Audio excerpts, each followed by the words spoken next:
In a world of superlatives, the highest sand dunes, the oldest deserts, the biggest animals, but also the fewest people.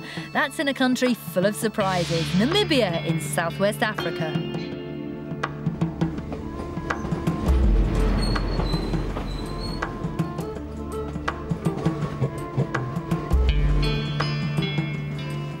Well, this is where I spent my first night in Namibia, on a train, going from Windhoek, where I landed, out towards the coast. Now, to be truthful, I don't know an awful lot about this country, so it's going to be a bit of an adventure.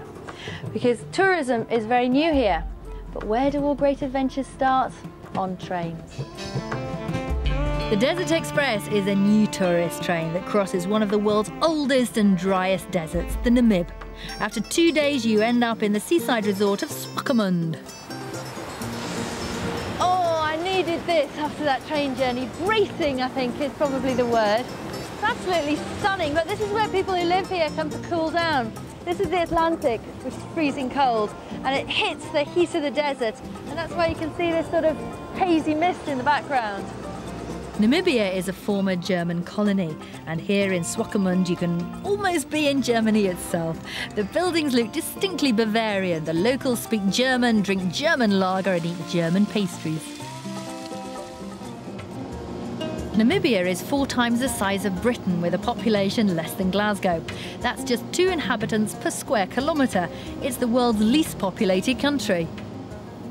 I'm realising very quickly just how big this country is, and wherever you want to go to is literally hundreds of miles apart. This is where we landed from the UK in Windhoek. I've gone across to the coast and am now up in Etosha.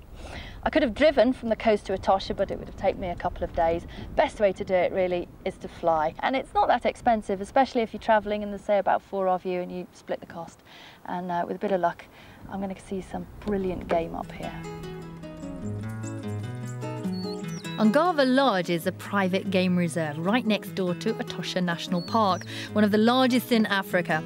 And it's by the waterholes that you've the best chance of seeing the wildlife.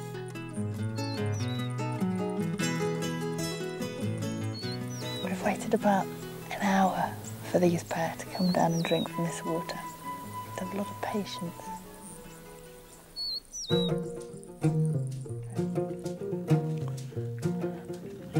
Well, it's 7:30 in the morning, which is probably the best time to be out, either early morning or late in the evening.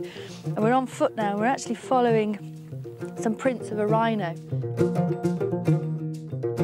Is it the endangered black rhino or the more common white one? They're over there. You can just see, like, a hop. It's very well disguised, though. I'd have never seen it in a million years. That's why you need a professional. It took us 3 hours to find the rhinos, the white ones, and 30 seconds for them to spot us, so we didn't hang around. Namibia takes its name from its huge desert, the Namib, where summer daytime temperatures can climb to 40 degrees centigrade, and at night they may plunge to below freezing. We're heading for a wilderness camp near Sossusvlei. And it really is the wilderness. The lodges are so private that they don't need curtains. It's the perfect place to chill out and the perfect base to explore an astounding landscape. Sossusvlei is part of the largest nature reserve in Africa. The number of vehicles admitted are restricted and visitors must get permits in advance. No, this is not the latest Namibian fashion statement, but practical desert wear for keeping out the dawn cold in the surreal landscape of the monster dunes.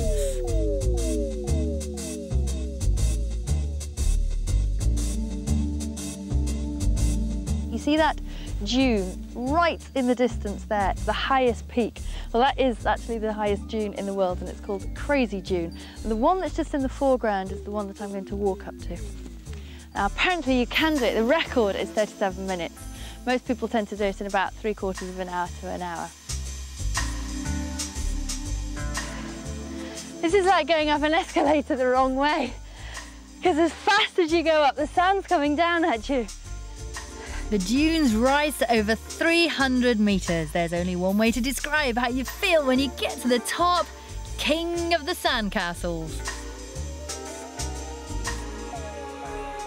And now for the fact file. There are easier ways to go dune bashing. At other big dunes just outside Swakopmund, you can rent a quad bike and try 2 new sports, sand skiing and dune boarding. Namibia's roads are mostly tarmac, but even gravel roads are smooth with no potholes.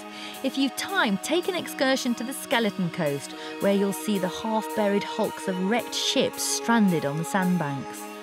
A 7-night package costs from £1,295 per person and includes 1 night on the Desert Express, 4 nights in luxury lodges on an all-inclusive basis, 2 nights bed and breakfast in Windhoek and 6 days car hire, and that's with SAR Travel.